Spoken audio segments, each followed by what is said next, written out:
The Diablo 4 quarterly update for March. I have no idea what this is on, but I have a sneaking suspicion it's on art. Hello and welcome to the next quarterly update. We hope you enjoyed the last one. Struck by how much the game has evolved since the first blogs. It's difficult to showcase all the work that everybody is doing.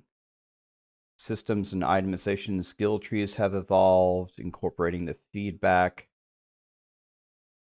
You can see how much closer we're getting to our artistic and thematic targets of dark, low fantasy, gothic horror. These are still a work in progress. Yeah, so it looks like this is on art. All right, check this out.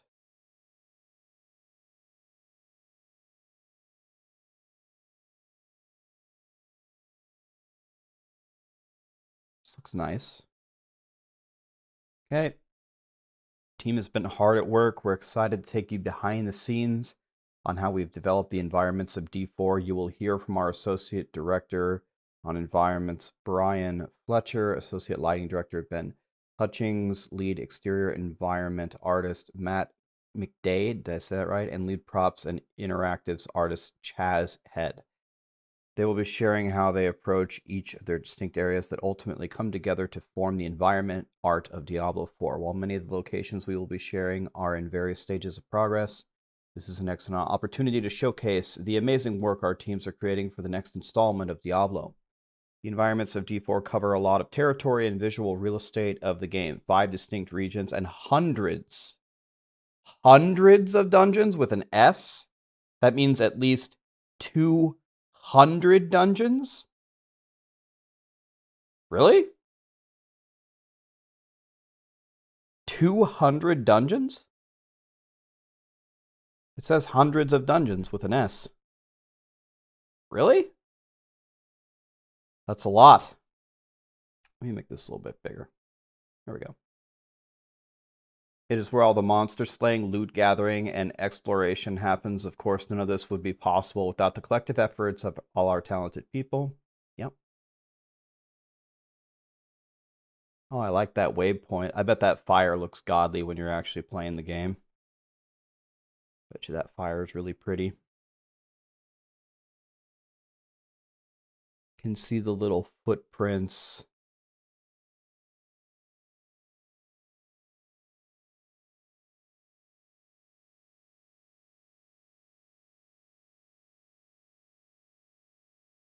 Cool.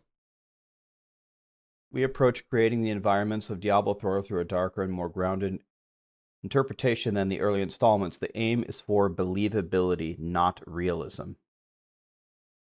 Believability comes through the use of our materials and deliberate construction of architecture and artifacts you will come across as you play through dungeons and the open world. In addition, regional weather conditions, varied local biomes, I don't know that word, and a sense of history set the foundation of how an object or place should look visually in a medieval world like Sanctuary. After all, Sanctuary is full of history, struggle, and conflict, giving us many opportunities to depict a diverse world full of compelling locations in a dark, gothic medieval setting. Even the wealthiest areas in Sanctuary are challenging to exist in. Leaning into those characteristics adds to the richness of the world. It gives us a springboard to elaborate on the space visually, giving it a sense of identity we can lock onto and build around. The atmosphere is almost tangible in places, with weather and lighting play a more prominent visual role in Diablo 4. When it rains, surfaces get wet. Puddles form in ruts and hoof prints. The ground feels muddy. The atmosphere is heavy and damp. Contrast that by making your way into a hazy firelit tavern that instantly contrasts with the atmosphere outside, a rare place of refuge and warmth. We want to take you on a journey hinting at a location's past or recent events. The satisfying part of our work is developing and jamming on a location's unique visual story, pushing and pulling the art until it becomes an iconic backdrop for combat exploration finally screams in Diablo.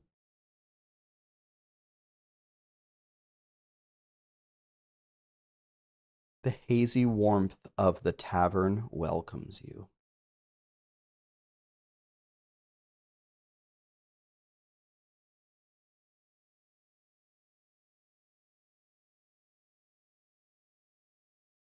What was that text? A town set in an arid location feels visibly parched, dust blowing. The color palette plays into a warm, oxidized hues to create an iconic region in the world of Sanctuary.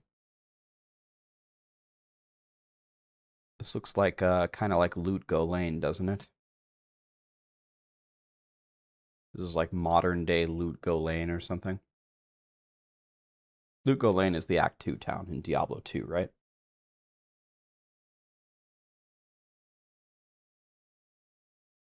Diablo's art is built with modern techniques and utilizes physically based lighting. As we handcraft locations across the eastern continent, we are mindful of our approach to support combat, navigation, narrative intent, and stylistic direction.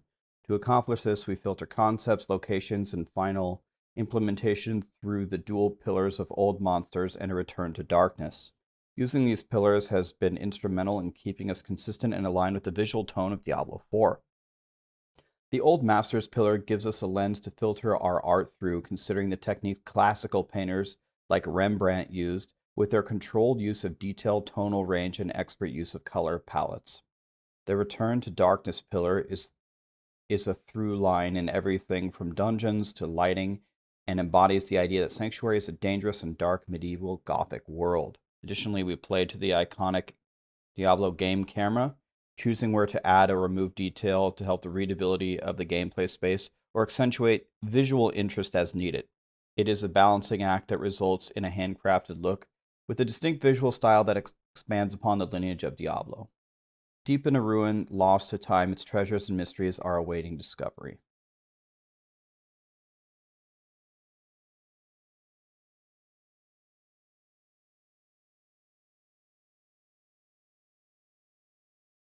It is exciting and inspiring to see the daily progress and hard work. Okay. The world of Sanctuary. I'm excited to talk about the open world of Diablo 4. We have 5 captivating zones to explore, and each region is fraught with dangers of their own kind, many routes and hidden corners to uncover. How you choose to make your way through this vast world is up to you. So this kind of reminds me of like Zelda Breath of the Wild, right? You get started, then you can go for any of the what are they called? Divine beasts. You can go to any of the 5 zones that you want in any order. The arts and design teams have constructed a contiguous world where you can roam from coast to coast or high up into the glacial ridges. For the environment art team, we want to ensure each handcrafted location is distinct and immersive. Looking through Diablo 4 lens that Chris alluded to earlier, the environment art interactives and lighting teams strive to hit the tone that supports the Return to Darkness pillar. How's the volume there, guys? Is it okay? How's the volume?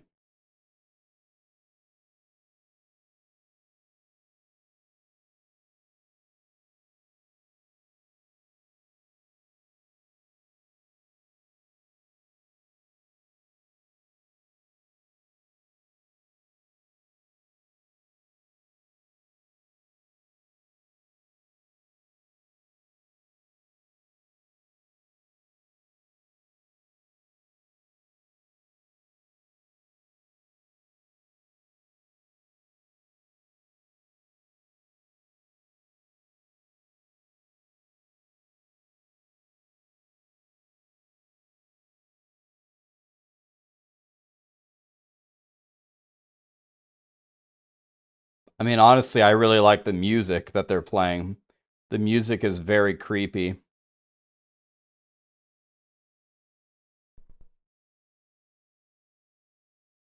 One Direction, some poker. You guys want to listen to some One Direction?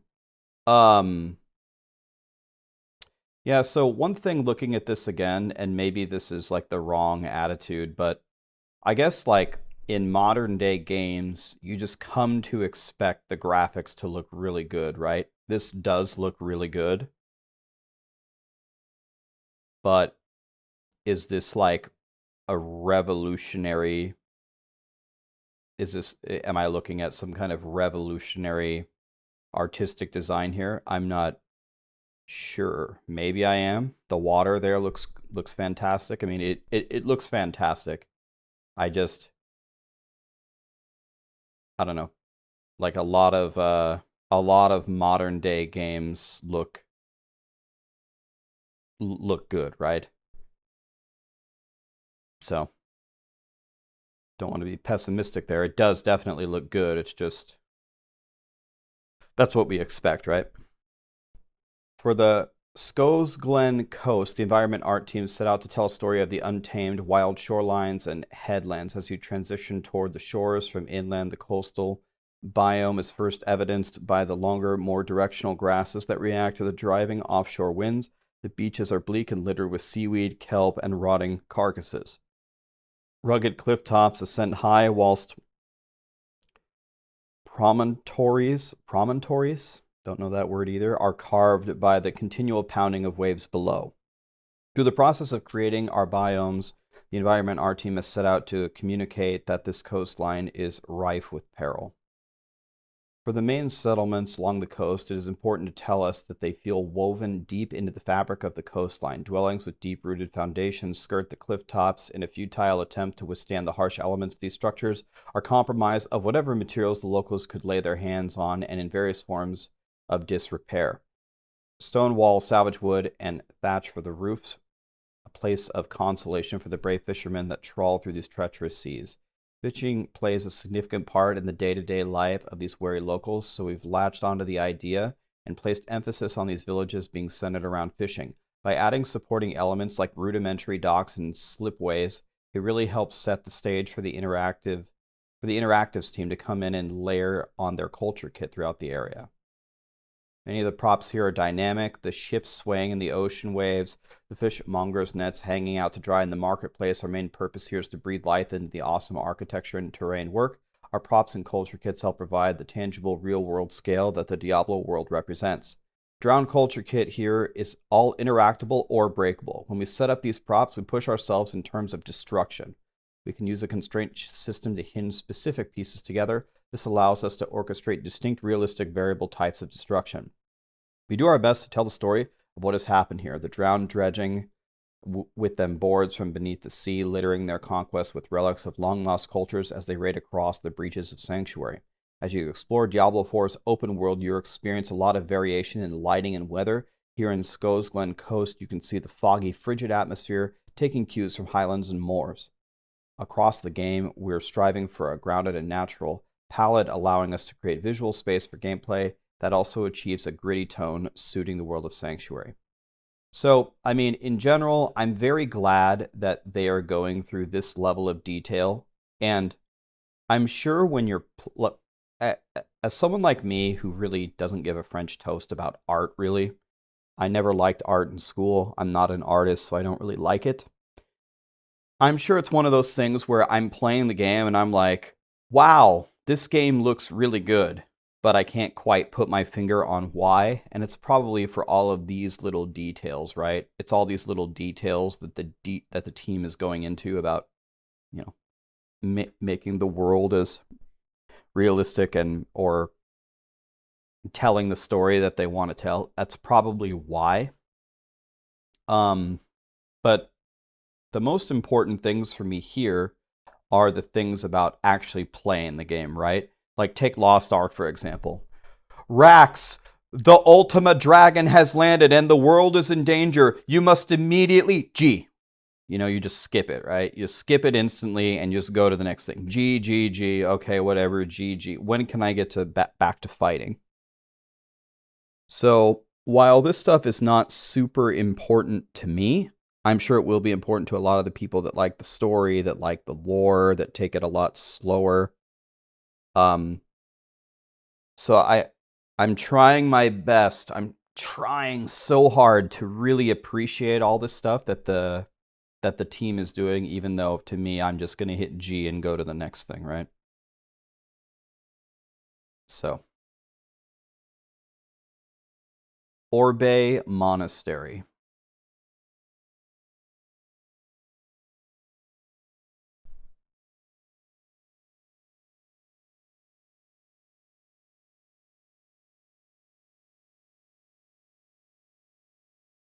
Was that auto gold pickup I just saw? Thank God.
Yeah, I mean, okay.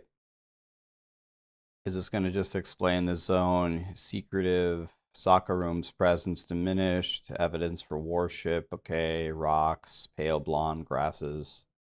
Okay, yeah, okay. Explaining another zone again. I'll just walk through and say, okay, it's a pretty zone and go to the next one. Let's see the next thing.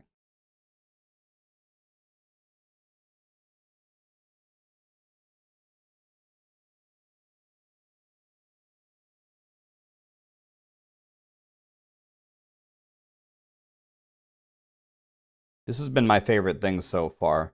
This feels like I'm going through. This has been my favorite zone by far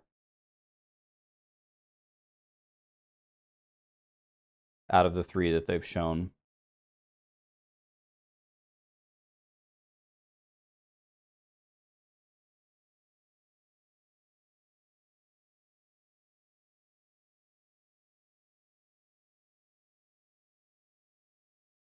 If was there a Chipotle back at that previous corner? If there was, I'm going to be spending all my time in this city.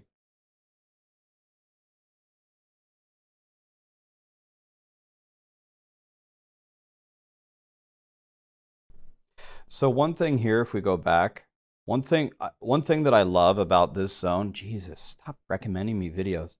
One thing I love about this is notice how the lighting makes a huge difference, right?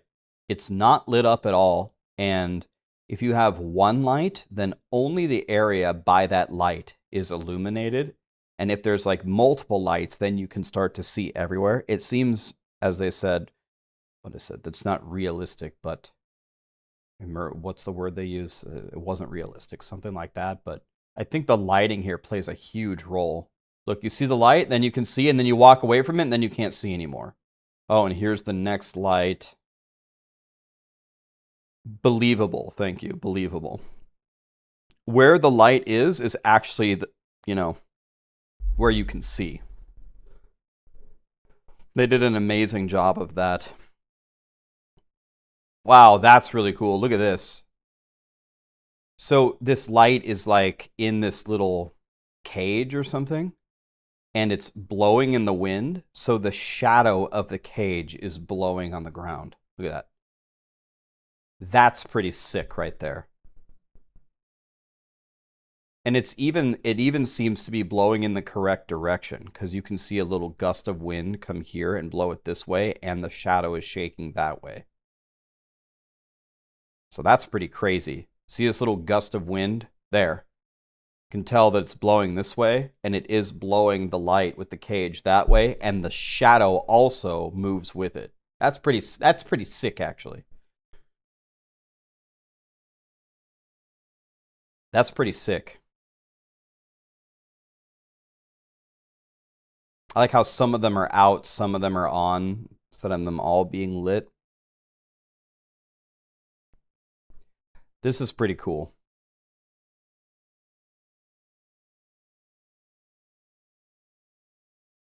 All right. Really drive home the medieval feel. Okay. Architectural types. Okay. Very nice. Dungeons. Thank God.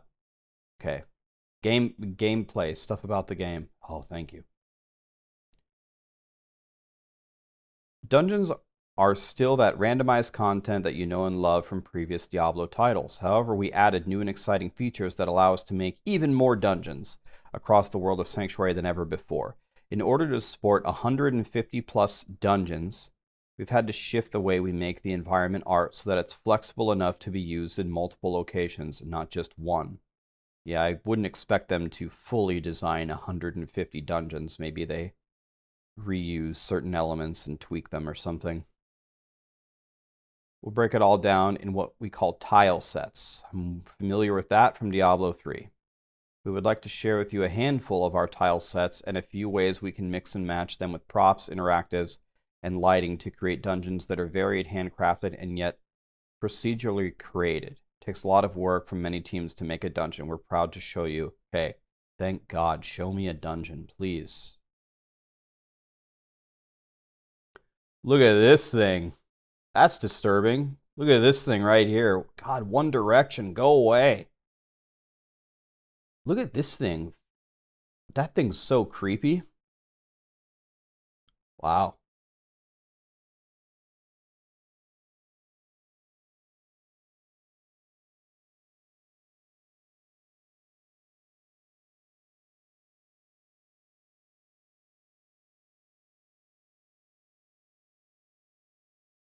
There's something very satisfying about that gold pickup noise.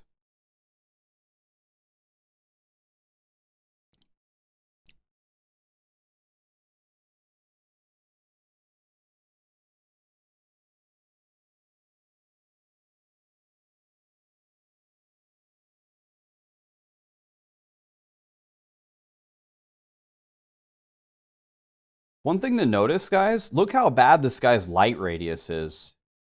Especially as he gets further down, there's like a light source down here, but watch when he walks away from the light source, you can't see jack shit. Look at this guy's light radius. Okay, there's a light over here, you can tell from the candles. But over here on the right side, it gets pretty dark. You can't see anything. Look, you can't see anything over here. You have no idea what's coming. That would make it fun.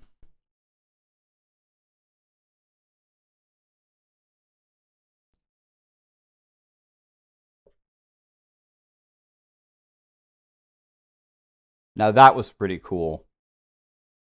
Now that was such higher quality than in the other games. Look at how these guys collapse. Look at how these guys collapse into multiple pieces, and when it hits the ground, it destroys further. Look. That is way higher quality than in the other games. Way higher quality.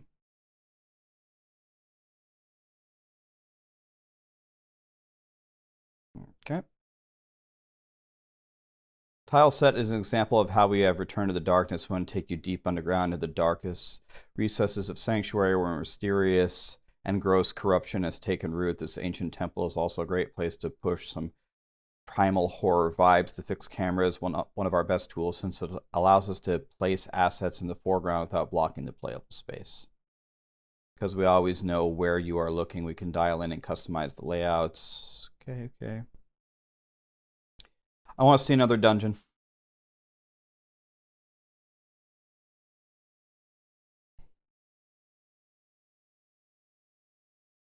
I like how you just can't see much. It makes it feel like a real dungeon.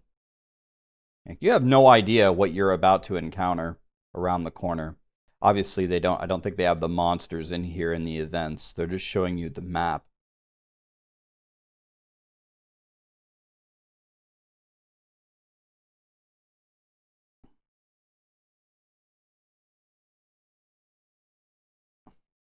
This guy needs some pickup radius and some light radius.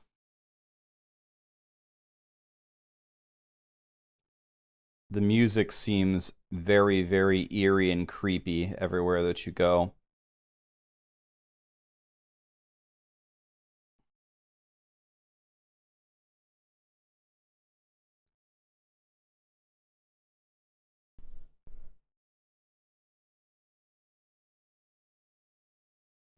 World of Diablo 4 is incredibly large, using numerous unique tile sets all over the zones in order to create so much high quality content. We reuse the tile sets while providing fresh experiences. The next dungeon is a hidden druid resting site overrun with demons. As you travel through the dungeon is covered with many druidic, is that a word? Druidic cultural items? I guess. Flooded depths. You can hear the water dripping in the background. Ooh, I love the way that door opened. Let me go back to that. Listen to the sound of this door opening.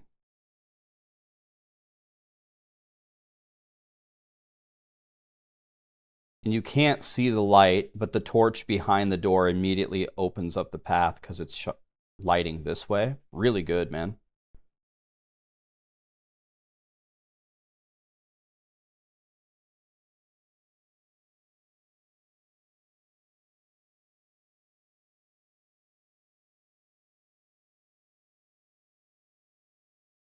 What did he push to just raise that? She.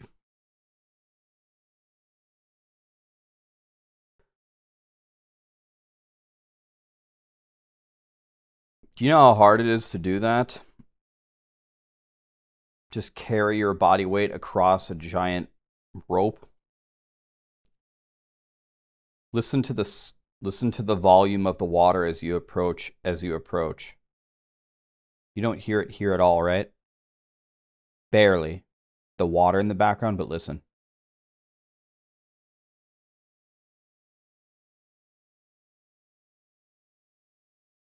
As you stand right next to it, the volume goes up and up and up and up. Cyan card? I need that. I'm going to go get it. Thank you, toys. Which zone is it in?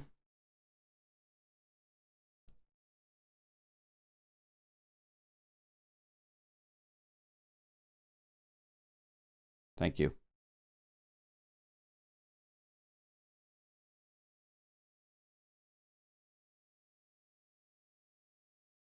Fantastic. Really good.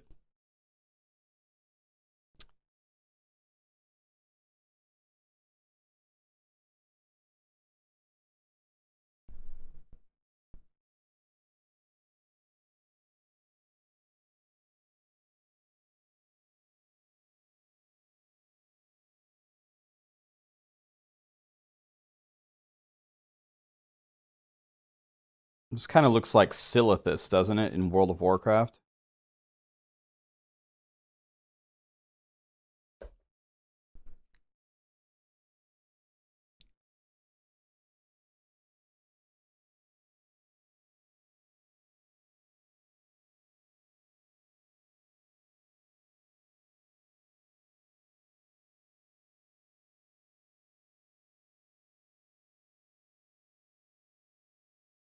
Got Indiana Jones over here.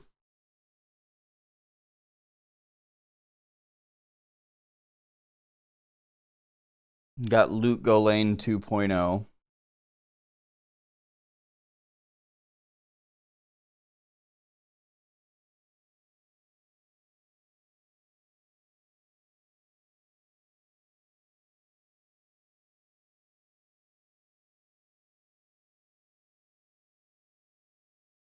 Isn't this the area where they had the opening of the Diablo 4 cinematic, the announcement cinematic? Looks exactly the same.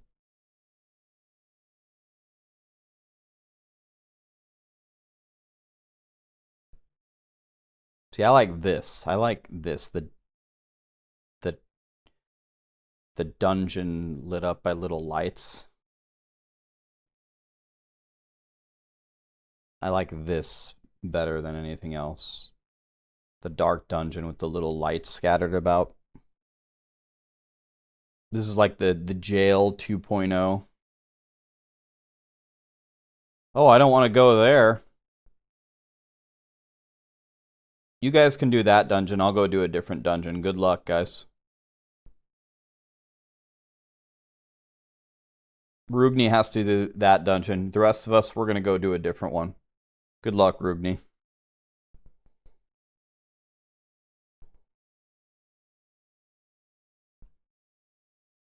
That was a quick overview of how we approach the environment art of Diablo 4. Okay, thank you.